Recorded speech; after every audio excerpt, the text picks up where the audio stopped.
이 팬데믹이 가져온 현상 가운데 하나는 세상 사람들, 심지어는 성도들까지도 영적인 데 관심이 줄어든다는 겁니다. 그리고 눈에 보이는 현실에 더 집착한다는 거예요. 이것은 이번 이 팬데믹뿐만이 아니라 역사 속에 전 세계를 휩쓸었던 전염병의 시대를 연구해 보면 다 비슷한 현상으로 나타납니다. 왜냐하면 신에 대해서 회의가 들기 때문입니다. 그리고 같이 모일 수 없는 상황들이 생기기 때문에 영적인 열정이 식어버립니다. 제가 지난주 서울에 한 교회에서 수요예배, 오전 수요예배, 저녁 수요예배 설교를 부탁받아서 하고 왔습니다. 이 팬데믹 이후에 이 교회가 성도들의 그 예배에 대한 마음들을 좀 다시 추스르기 위해서 몇 주에 걸쳐서 예배에 대한 특별 강의를 이제 강화 주간처럼 해가지고 실시하고 있었습니다. 저는 이제 예배와 영적 전쟁이란 주제를 가지고 설교를 했습니다. 그렇습니다. 사탄은 어떻게든 우리의 상황들을 통해서 하나님께 나아가는 길들을 막으려고 합니다. 우리는 그런 상황들 속에서 하나님을 예배하고자 하는 열정이 식어서는 안 됩니다. 그것은 예배의 형태의 문제가 아닙니다. 우리 안에 있는 하나님을 향한 갈망의 문제인 것입니다. 사도 베드로는 베드로 전서 1장 6절에서 9절에 이렇게 말씀하고 있습니다. 그러므로 여러분이 지금 잠시 동안 여러 가지 시련 속에서 어쩔 수 없이 슬픔을 당하게 되었다 하더라도 기뻐하십시오. 하나님께서는 여러분의 믿음을 단련하셔서 불로 단련하시지만 결국 없어지고 마는 금보다 더 귀한 것이 되게 하시며 예수 그리스도께서 나타나실 때에 여러분에게 칭찬과 영광과 존귀를 얻게 해주십니다. 여러분 그리스도를 본 일이 없으면서도 사랑하며 지금 그를 보지 못하면서도 믿으며 말로 다 표현할 수 없는 즐거움과 영광을 누리면서 기뻐하고 있습니다. 여러분은 믿음의 목표, 곧 영혼의 구원을 믿고 있는 것입니다. 진정한 믿음은 눈에 보이는 환난 속에서도 영광스러운 구원을 소망하는 것이죠.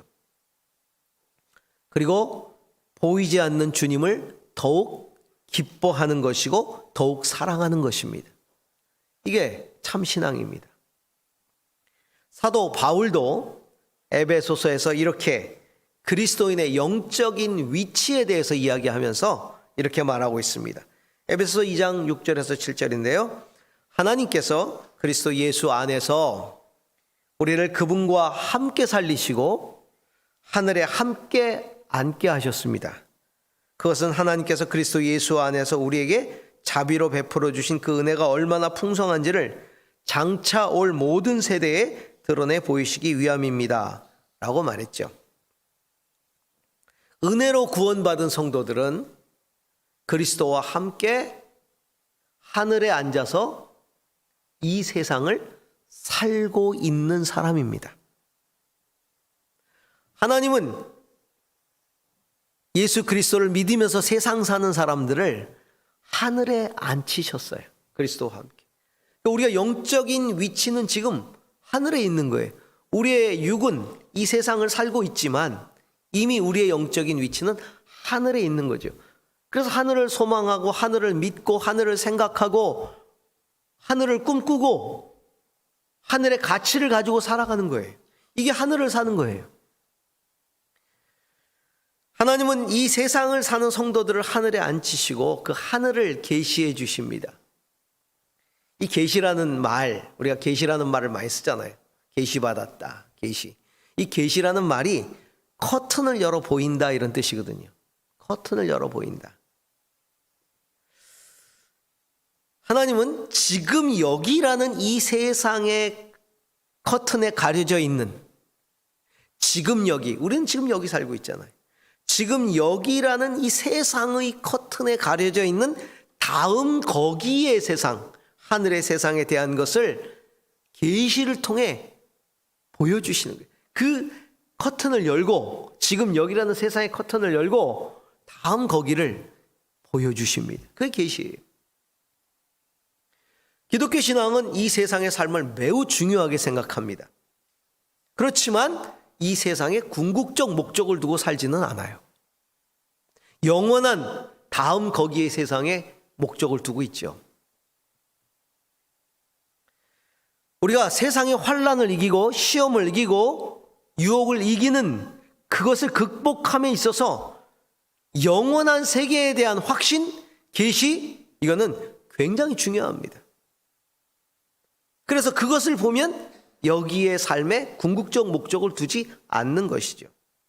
그래서 예수님도 사역하시는 동안에 물 위를 걸으시고 죽은 자를 살리고 병든 자를 고치면서 세상의 원리를 뛰어넘는 기적을 보이셨어요. 하늘의 사건을 보여주신 거예요. 미리. 그리고 변화산상에서 엘리야와 모세와 함께 대화를 하심으로써 하늘 세계를 맛보게 하신 것이죠. 자, 오늘 우리가 읽은 본문에서처럼 하나님이 보이신 많은 계시들 가운데 사도 요한을 불러서 보여주신 그 계시, 다음 거기의 세상에 대한 계시, 이것은 지금 여기 우리 눈에 보이는 세상, 지금 여기를 살아가는 성도들에게 굉장히 중요한 가치를 가지고 있다는 겁니다. 특별히 요즘처럼 어려운 시대에는 우리 안에 다음 거기를 볼 수 있는 눈, 사실은 이거를 성경에 계시해 놓으심으로써 우리는 말씀을 통해 볼 수 있잖아요. 사도 요한은 하나님께 불려 올라가서 하늘에서 그것을 봤어요. 본 것을 기록으로 남겼어요. 오늘 우리는 사도 요한과 같이 똑같은 경험을 할 수는 없지만 이미 경험한 사도 요한이 기록해 놓은 것을 보고 우리는 거기를 바라볼 수 있는 것이죠. 사도 요한에게 들린 음성은 이리로 올라오너라, 이리로 올라오너라, 이리로 올라오라. 마땅히 이후에 되어질 일들을 내가 알게 할 것이다. 그러면서 불러 올리셨어요. 요한계시록 3장까지 지금 여기에서 다음 거기의 세상을 준비하고 있는 교회를 향한 메시지를 쭉 말씀하셨어요. 소아시아 7교회, 다음 거기를 준비하는 교회가 어때야 할지를 쭉 말씀하신 다음에 이제 요한을 하늘로 데리고 올라가십니다. 그리고 하늘의 일들을 보여주시는 거예요. 마땅히 되어야 할 일 보여주십니다. 자, 요한에게 이리 올라오라 그러시면서 그를 왜 하늘로 데리고 올라가셨을까? 어떤 목적으로? 그냥 말씀하셔도 되는데 왜 굳이 데리고 올라가셔서 보여주셨을까? 다음 거기의 세상을 왜 보여주셨을까? 여러분 어떠세요? 한번 올라가 보고 싶으세요? 나도? 우리가 대답을 못하는 이유는 못 내려올까 봐. 한번 올라가서 다시 못 내려올까 봐.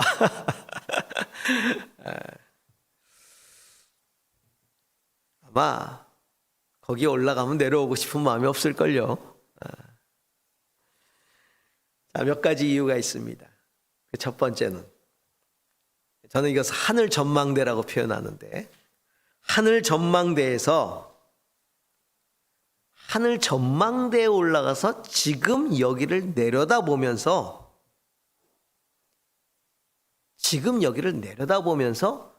이제 영원히 거하게 될 다음 거기의 세상을 제대로 준비하도록 하기 위해서 하나님이 올라오라 말씀하신 거예요.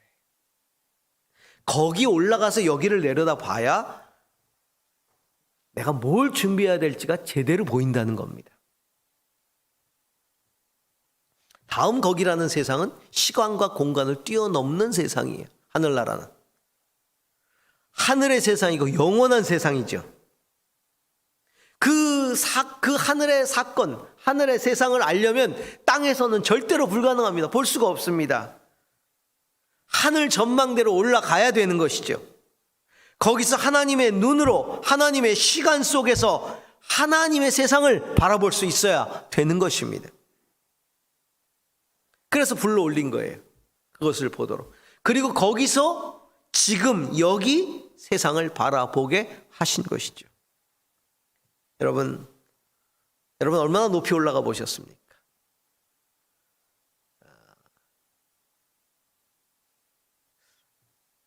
한동안은 우리나라가 제일 높은 그 빌딩이 63 빌딩이었는데 요즘은 이제 잠실에 가면 100층짜리 빌딩이 생겨서 이제 제일 꼭대기 올라가면 명소, 그렇죠? 육지 사람들은 이렇게 생각할 수도 있습니다. 아이고, 제주도는 높은 빌딩이 없어서 높은 데 못 올라가 보셨겠구나. 천만의 말씀. 제주도는요, 비행기를 타잖아요. 제주도 사람들은 웬만하면 비행기를 다 타봅니다. 육지에 갈 일이 있기 때문에. 비행기에서 내려다보는 세상, 이건 뭐 100층짜리 빌딩하고는 이게 견줄 수가 없죠. 비행기에서 세상을 내려다보면 별별 생각이 다 듭니다. 현재 비행기 타고 하늘을 쭉 올라갈 때 구름 위에 탁 올라가면 그 장관, 기가 막힙니다. 근데 언제가 제일 멋있냐 하면요, 해질 때 빨갛게 물들었을 때 그 구름 위에서 그 장관을 보면요, 기가 막힙니다. 그러면 계속 창문에다 대고, 창문 열 수 없잖아요. 그러다 딱 대고 계속 셔터를 누릅니다. 계속 찍어요. 너무 멋있어요. 그러면서 이제 비행기가 구름 밑으로 내려와서 착륙을 하기 위해서 구름 밑으로 딱 내려오면 밑에가 보이기 시작합니다. 아주 조그맣죠. 건물도 조그맣고 이렇게 도시도 조그맣고 바다 위에 고기잡이 어선들은 점처럼 보이고 아주 조그맣죠. 어떤 세상이 듭니까? 어떤 생각이 듭니까? 그 세상을 바라보면서, 위에서 바라보면서 거의 대부분이 같은 마음일 거예요. 저렇게 좁은 데서 내가 살겠다고 복닥복닥하고 있구나. 거기서 이렇게 치열하게 경쟁하고 살아가는 모습, 마치 우리가 이렇게 개미를 내려다 보듯, 그렇죠? 개미들이 막 왔다 갔다 하는 거 보듯, 이런 모습이 우리 모습이구나. 안쓰럽게 느껴지기도 하죠. 위에 올라가야 그게 보여요. 덧없음 뭐 이런 거, 안쓰러움 이런 거 보입니다. 옛말에 호연지기라는 말이 있어요. 호연지기. 맹자의 사상인데 천지간에 아주 가득하고 넓은 기운, 이런 뜻입니다. 그리고 한 점 부끄럼 없는 도덕성, 이 호연지기. A great spirit, a great moral. 위대한 어떤 기운, 넓고 가득한 기운, 위대한 도덕성, 이런 거죠. 그래서 사람들은 호연지기를 키우라 이렇게 얘기합니다. 그런데 호연지기를 키우라고 말할 때마다 다 높은 곳에 올라가라고 얘기해요. 산에 올라가라고 말합니다. 저 산에 올라가서 호연지기를 키우라 이렇게 얘기를 합니다. 왜요? 세상 낮은 곳에서는 세속에 물들어서 복닥거리고 살 때 그 사실을 깨닫기 어렵기 때문에 세상을 좀 벗어나서 좀 객관적으로 삶을 들여다볼 수 있는 그 자리에서, 그 위치에서, 그 상황에서 들여다보면서 내 자신을 다시 세우라, 이런 말입니다. 그래서 은혜로 구원받고 이 세상 살아가는 사람들은 가끔은 하늘 전망대에 올라가야 돼요. 자기의 영적 위치가 하늘 보좌에 있다 그랬잖아요. 그리스도와 함께 하늘에 앉히셨다. 거기서 세상을 바라볼 필요가 있다는 거예요. 그러면 세상의 눈으로 바라보던 이 세상이 달라지기 시작합니다. 달리 보이기 시작하는 거예요. 상황이 달리 보이기 시작하는 거예요.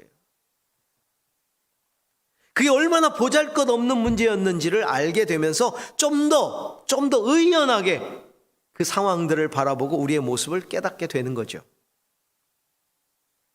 그렇게 하늘 전망대 어떻게 올라갈 수 있어요? 영적인 깊은 기도, 그리고 깊은 말씀의 묵상을 통해 우리는 하늘 전망대에 올라갈 수 있어요. 오늘 사도 요한도 이리 올라오너라 하는 음성을 듣고 하늘에 올라갔는데 내가 곧 성령에 감동되더니, 하나님이 성령으로 감동시켜 버리시잖아요. 하늘에 올라간 사도 요한을 성령으로 감동시켜 버리시는 거예요. 여러분, 하늘을 볼 수 있는 눈, 하늘을 깨달을 수 있는 깨달음, 이런 건 성령의 감동이 필요한 것이죠. 깊은 기도를 하는 시간, 그리고 말씀에 깊이 사로잡히는 시간은 하늘의 시간이, 땅의 시간이 아니에요. 여러분, 세상에서 우리가 큰 일을 만납니다. 겪습니다. 아주 중요한 일들을 맞닥뜨리게 돼요. 그럴 때 제일 먼저 우리는 육신을 가지고 있기 때문에 감정이 복받쳐 올라요. 만감이 교차한다 그러잖아요. 감정이 먼저 나를 사로잡습니다. 때로는 내 안에 있는 육체적인 욕망이 부릴 듯 일어나요. 그래서 그걸 덥석 붙잡고 싶은 거예요. 그래서 감정적으로 반응하고 인간적인 욕망으로 선택을 하고 마는 거죠. 만약에 우리가 그런 상황 속에서 중요한 문제일수록 기도 없이 깊은 하나님의 말씀에 어떤 계시 없이 그것을 선택한다면 우리는 반드시 후회하고 맙니다. 성경에도 나오잖아요. 변화산의 사건이 일어났을 때 예수님과 엘리야와 모세가 막 대화하고 막 그런 어떤 황홀한 황홀경이 펼쳐졌을 때 베드로는 인간의 눈으로 그걸 보니까 굉장히 좋아 보여요. 그래서 덥석 이런 말을 하죠. 주님, 여기다 초막셋을 질까요? 그래서 우리 영원히 여기 살죠. 그때 눈에 보이던 것이 사라져 버리잖아요. 그것뿐입니까? 예수님이 겟세마네 동산에서 십자가를 앞에 놓고 땀방울이 핏방울이 되도록 기도하고 나서 이제 그 십자가를 받아들이기로 결정을 하시고, 그리고 담대하고 의연하게 나오셨을 때 잡으러 왔어요, 사람들이. 그때 깨어 기도하라고 주님이 제자들에게 말씀하셨는데 제자들은 다 잤잖아요. 그리고 잡으러 온 사람들을 맞닥뜨렸을 때, 그 상황을 맞닥뜨렸을 때 베드로가 제일 먼저 한 일이 뭐였어요? 칼을 빼가지고 잡으러 온 말고의 귀를 쳐버린 거 아니에요. 이게 인간의 반응인 거예요. 그때 예수님은 그 귀를 다시 고쳐주시면서 칼을 칼집에다 도로 꼽아라. 칼로 일어서는 자는 칼로 망한다. 그리고는 의연하게 십자가를 지시기 위해서 길을 걸어가시잖아요. 겟세마네 동산의 그 피땀의 기도를 통해서 하늘을 경험하신 거예요. 하나님의 뜻을 발견한 거예요. 걸어가야 할 길을 깨달은 것이죠. 더 깊이 알게 되신 거예요. 예수님도 사람인지라 이 잔을 내게서 옮겨주십시오. 이런 마음이 있으셨어요. 그러나 그 길을 걸어가게 하신 것은 바로 기도였다. 하늘을 경험하게 하는 건 깊은 기도와 그리고 말씀이.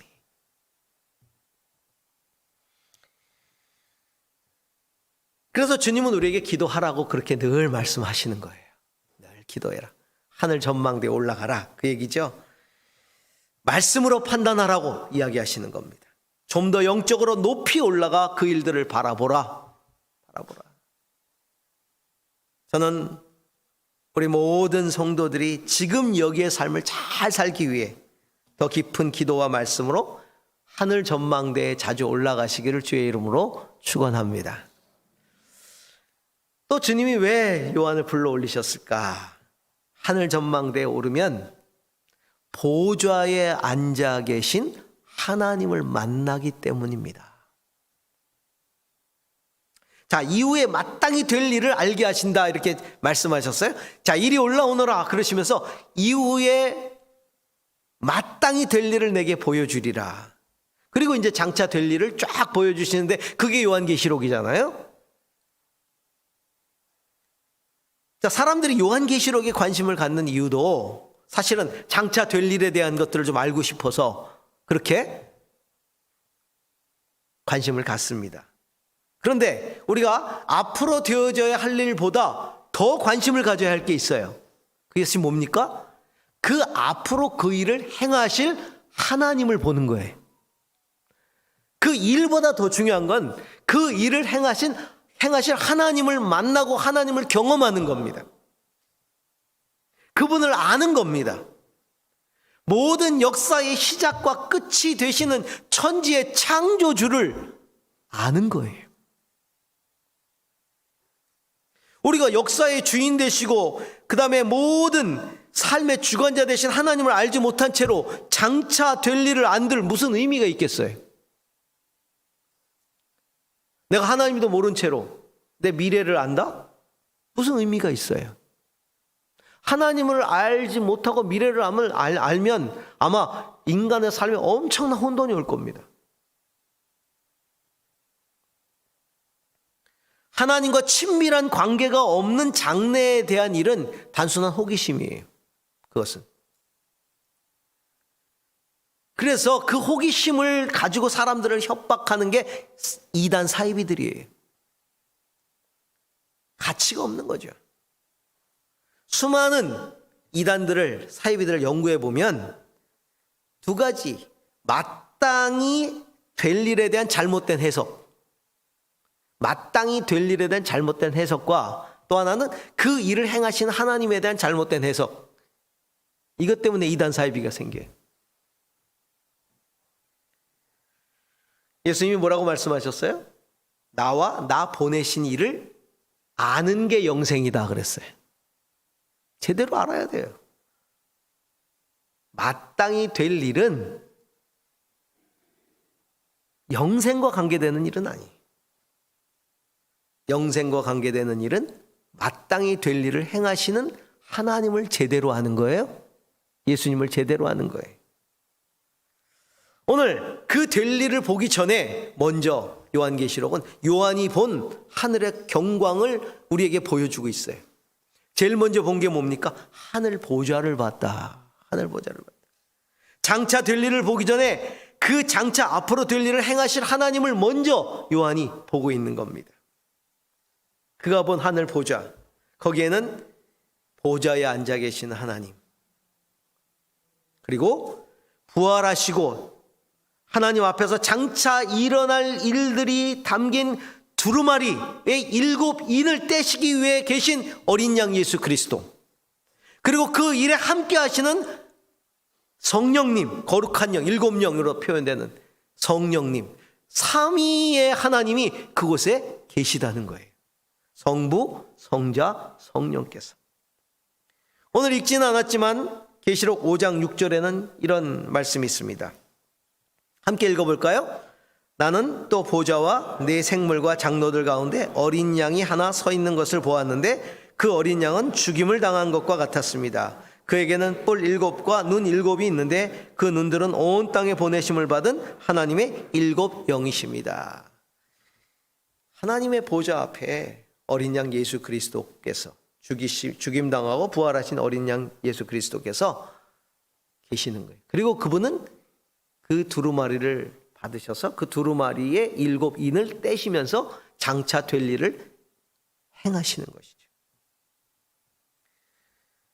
자, 이걸 못 보니까 종말에 잘못된 이단들이 생기는 거예요. 예를 들면 안식교, 안식일교, 우리가 제7일 안식일, 예수 재림교, 안식교, 이런 안식교 같은 이단들은 장차 될 일에 대한 잘못된 계시의 이단이 재림하신다. 언제 재림하신다. 그랬다가 주님 안 오셨잖아요. 여러분, 지금까지 주님의 재림의 날짜를 예언했던 이단들이 꽤 있었어요. 근데 다 틀렸어요.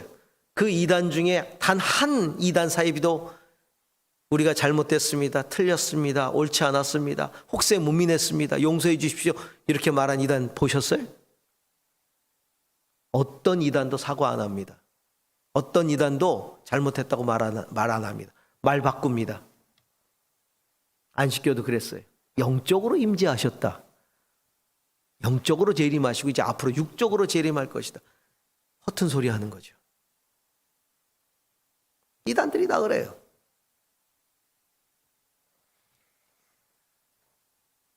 장차 될 일을 행하실 하나님에 대한, 삼위 하나님에 대한 잘못된 생각을 가졌던 이단들, 여호와 증인이지요, 몰몬교, 후기 그리스도의 교회라고 하는 몰몬교, 신천지, 통일교, 요즘 좀 극성을 부리는 하나님의 교회, 모두가 다 장차 될 일을 행하실 하나님에 대한 잘못된 계시, 잘못된 인식이에요. 그런 이단들이 나오는 거예요. 그래서 하늘 보좌의 광경을 제대로 볼 줄 알아야 돼요. 제대로 볼 줄 알아야 돼요. 유감스럽지만 그 이단에 속한 사람들은요, 그 하늘 보좌를 못 봅니다. 볼 수가 없어요. 구원받을 수 없기 때문에. 그 보좌 위에는 온갖 보석처럼 찬란하고 아름다운 하나님께서 앉아 계셨어요. 하나님을 보석에 비유하고 있어요. 찬란하게 아름다우시죠. 여러분, 그 보좌는 비어있지 않습니다. 하나님이 앉아서 통치하십니다. 하나님의 명령과 하나님의 심판이 그 보좌로부터 나오는 겁니다. 그 보좌를 둘러서 구약의 12지파와 신약의 12사도로 상징되는 우주적이고 역사적인 그 교회의 대표를 상징하는 24장로들이 둘러앉아 있었어요. 그들은 거룩한 옷을 입고 승리의 관을 쓰고 있었습니다. 그 보좌 앞에는 7 횃불과 같은 7 영, 7이란 숫자는 완전수란 얘기예요. 완전한 영이란 뜻입니다. 영이 7개가 있다는 것이 아니라 완전한 영, 그 성령을 말합니다. 성령이 계시고 그 보좌 가운데와 그 둘레에는 천사들이 있었는데 이 천사들의 모습이 나옵니다. 사자, 송아지, 독수리, 사람의 얼굴을 하고 6개의 날개를 가지고 수많은 눈들이 있어서 세상을 살피는 4생물의 천사가 있었다. 이것은 이사야 선지자가 보았던 스랍 천사, 에스겔 선지자가 보았던 그룹 천사들을 말하는 것이죠. 그들은 하나님을 찬양하는 천사였고 에덴을 지키고 성전을 호위하는 높은 계급의 스랍 천사, 찬양하는 천사를 스랍 천사, 호위하는 천사를 그룹 천사라고 하죠. 성경 또 다른 곳에 보면 그룹 천사는 4개의 날개로 표현을 하고 있어요. 이사야 6장 1절에서 3절에 보면 이렇게 되어 있죠. 우시아 왕이 죽던 해에 나는 높이 들린 보좌에 앉아 계시는 주님을 배웠는데 그의 옷자락이 성전에 가득 차 있었다. 그분 위로는 스랍들이 서 있었는데 그 스랍들은 저마다 날개를 6 가지고 있었다. 둘로는 얼굴을 가리고 둘로는 발을 가리고 나머지 둘로는 날고 있었다. 그리고 그들은 큰 소리로 노래를 부르며 화답하였다. 거룩하시다, 거룩하시다, 거룩하시다. 만군의 진 온 땅에 그의 영광이 가득하다. 이 스랍 천사가 하나님을 찬양하는 모습이죠. 그리고 에스겔은 그룹 천사의 얼굴을 보았는데 4생물의 모양은 에스겔 1장 10절에 제각기 앞쪽은 사람이 오른쪽은 사자의 얼굴이며 왼쪽은 황소의 얼굴이며 뒤쪽은 독수리의 얼굴이었다. 또한 에스겔 10장 20절에 그들은 내가 그발강가에서 환상을 보았을 때 본 것으로 이스라엘 하나님을 떠받들고 있던 생물들이다. 나는 그들이 그룹들임을 알 수 있었다. 스랍 천사와 그룹 천사의 모습이. 자, 이렇게 하늘 보좌를 보여주신 것은, 하나님이 이 하늘 보좌를 보게 하신 것은 목적이 있어서요. 하나님이 지금 여기 세상만이 아니라 장차 반드시 될 일, 그리고 그 될 일을 통해 역사하실 그 하나님의 나라, 모든 세계의 주권자임을 보여주시는 거예요. 하나님이 이 세상과 저 세상의 통치자이시다, 주권자이시다, 그걸 알라는 겁니다. 지금 여기 이 세상의 삶의 주인도 하나님이시고요, 다음 거기 세상에 가서도 하나님이 주인이십니다. 할렐루야. 생명의 주권자이세요. 그래서 우리가 자주 올라가야 되는 이유가, 하늘 전망대에 자주 올라가야 되는 이유가 그 하늘 보좌와 주님을 뵙기 위해서예요. 그러니까 우리가 자꾸 깊은 기도로, 말씀으로 하나님을 자꾸 만나야 되는 거예요. 주권자이신 하나님을 자주 만나야 되는 거예요. 특별히 이렇게 하나님이 보여주신, 하늘 보좌를 보여주시는 이유를 두 가지로 정리해 볼 수 있는데, 하나는 그 보좌가 절대로 비어있지 않고 하나님이 통치하심을 믿도록 하기 위해서.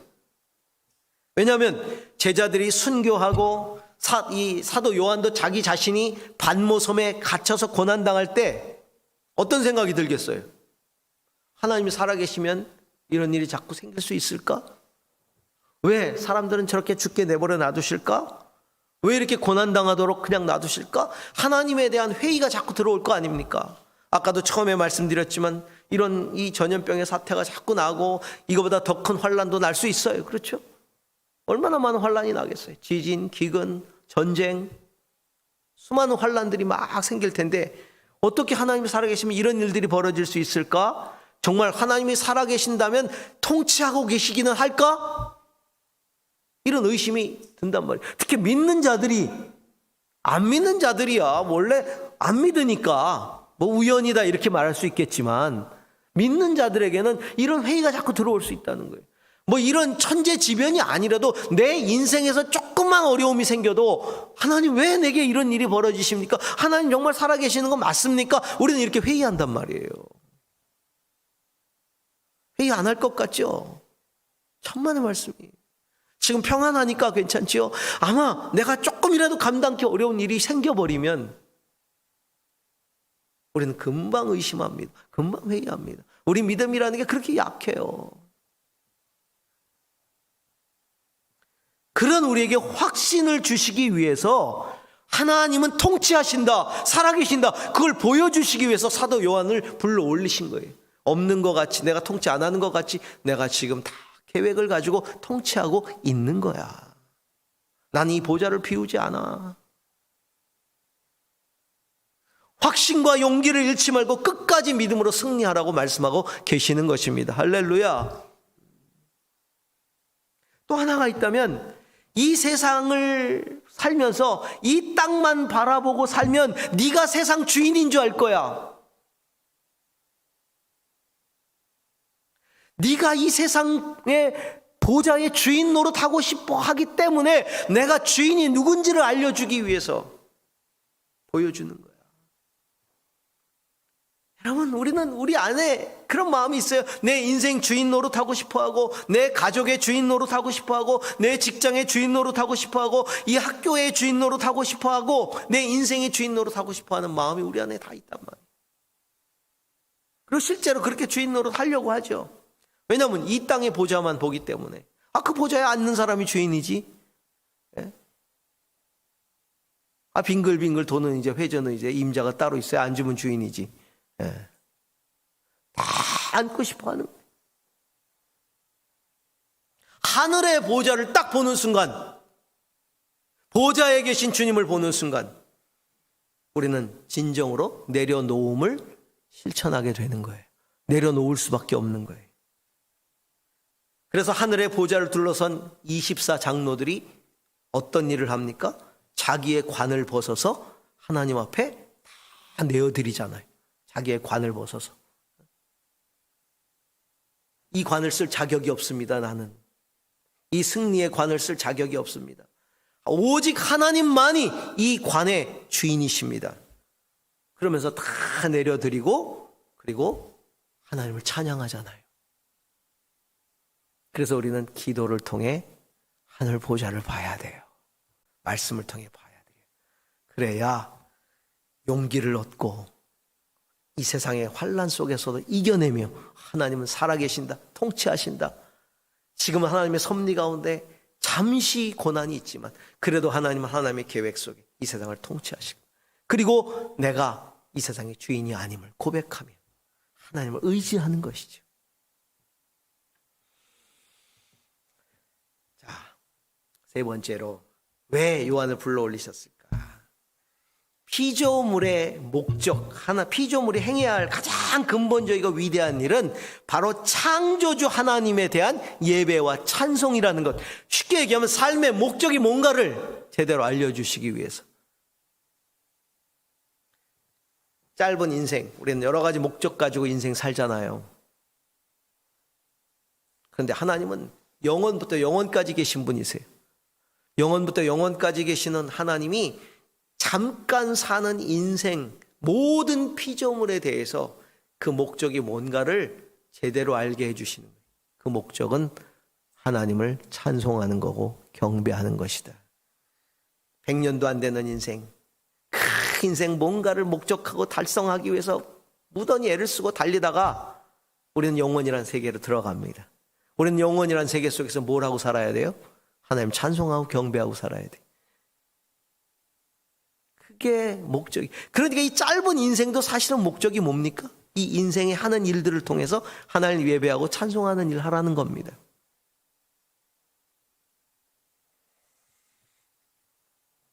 우리가 궁극적으로 하늘에 올라가면 다 하늘에 올라가실 거죠? 다 그래 믿으시죠? 가시고 싶으시죠? 네, 가시고 싶으셔야 돼요. 나 영원히 여기 있고 싶다. 그럼 큰일 납니다. 네, 있고 싶다가 있을 수도 없어요. 다 갈 겁니다. 다 갈 거예요. 거기 가면 뭘 하겠어요? 24 장로들과 함께 하나님 찬양하는 일 할 거예요. 내 생물과 24 장로들이 뭘 합니까? 찬양합니다. 영원하신 하나님을 찬양하잖아요. 여기 보니까 우리의 주님이신 주님은 영광과 존귀와 권능을 받으시기 합당하신 분입니다. 그분들은 영원한 주님을, 하나님을 찬양하고 있어요. 그리고 그분만이 창조주 되심을 찬양하는 거예요. 주님께서 만물을 창조하셨으며 만물은 주님의 뜻을 따라 생겨났고 또 창조되었기 때문입니다. 하나님의 창조주 하나님과 창조의 섭리를 찬양하고 있는 거예요. 만드신 하나님을. 그리고 모든 영광과 존귀를 받기에 합당하신 하나님을 찬양하고 있는 거예요. 우리가 날마다 찬양하는 찬양의 주제, 성가대가 찬양하는 찬양의 주제, 다 그거잖아요.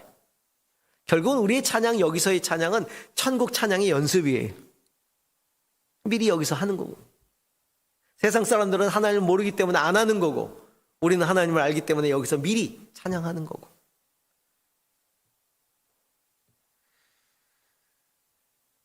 이 천상의 존재들이 찬양하는 모습을 우리에게 보여주시는 이유는 인생의 진정한 목적이 하나님 찬양하고 영광 돌리는 것이라는 것을 알게 해주시는 겁니다. 그분은 우리의 창조주이시고 우리의 삶의 주인이시기 때문에 장차 될 일을 이루실 분이시기 때문에 우리는 찬양하는 삶을 살아야 한다. 사람들이 왜 하나님 부인합니까? 왜 하나님을 대적합니까? 그들은 하늘 전망대에 올라갈 수 없기 때문에 그래요. 하늘을 볼 수 없기 때문에 세상만 보니까. 하나님 못 보니까, 하나님 사건을 알지 못하니까, 이 세상이 끝이라고 하니까 땅에 보이는 것에만 집착하고 살아가는 거예요. 그러니까 하나님 찬양하지 않지요. 하늘을 보는 사람의 입술에는 감사가 있고 찬양이 있고 기쁨이 있습니다. 여러분, 내 입술에서 자꾸 찬양이 사라집니까? 감사가 사라집니까? 기쁨의 고백이 자꾸 사라집니까? 지금 하늘 전망대에 올라갈 시간이에요. 올라가야 될 때가 됐다는 걸 보여주고 있는 거예요. 하나님 보여주십니다. 하나님 앞에 무릎 꿇고 기도하고 말씀을 붙들 때 하나님이 보여주시고 깨닫게 하십니다. 기도하세요. 주님, 제게 요한과 본 것 똑같은 것 보여주지 않아도 됩니다. 왜요? 이미 계시록을 통해 보고 있기 때문에. 그것에 대한 확신이 들게 해주세요. 확신이 들게 해주세요. 그렇게 기도하는 거예요. 확신이 들게 해주세요. 그 요한의 감동과 같은 똑같은 감동이 내게 있게 해주세요. 사도 요한이 보았던 것을 똑같이 본다면 저는 죽을 수도 있어요. 주님, 저는 감당 못할 수도 있습니다. 그러나 주님, 이 요한이 본 것에 대한 이 말씀을 확신케 하시고 같은 감동을 제게 해주시고 그것을 붙들게 해주세요. 왜냐하면 요한에게 그것을 보여주신 하나님이 나의 하나님이시고 그것에 대한 감동을 주시는 성령이 여전히 살아 역사하시는 나의 성령이시기 때문입니다. 사랑하는 성도 여러분, 이렇게 어려울 때일수록 힘들 때일수록 자꾸 하늘 전망대에 올라가야 됩니다. 자꾸 올라가야 돼.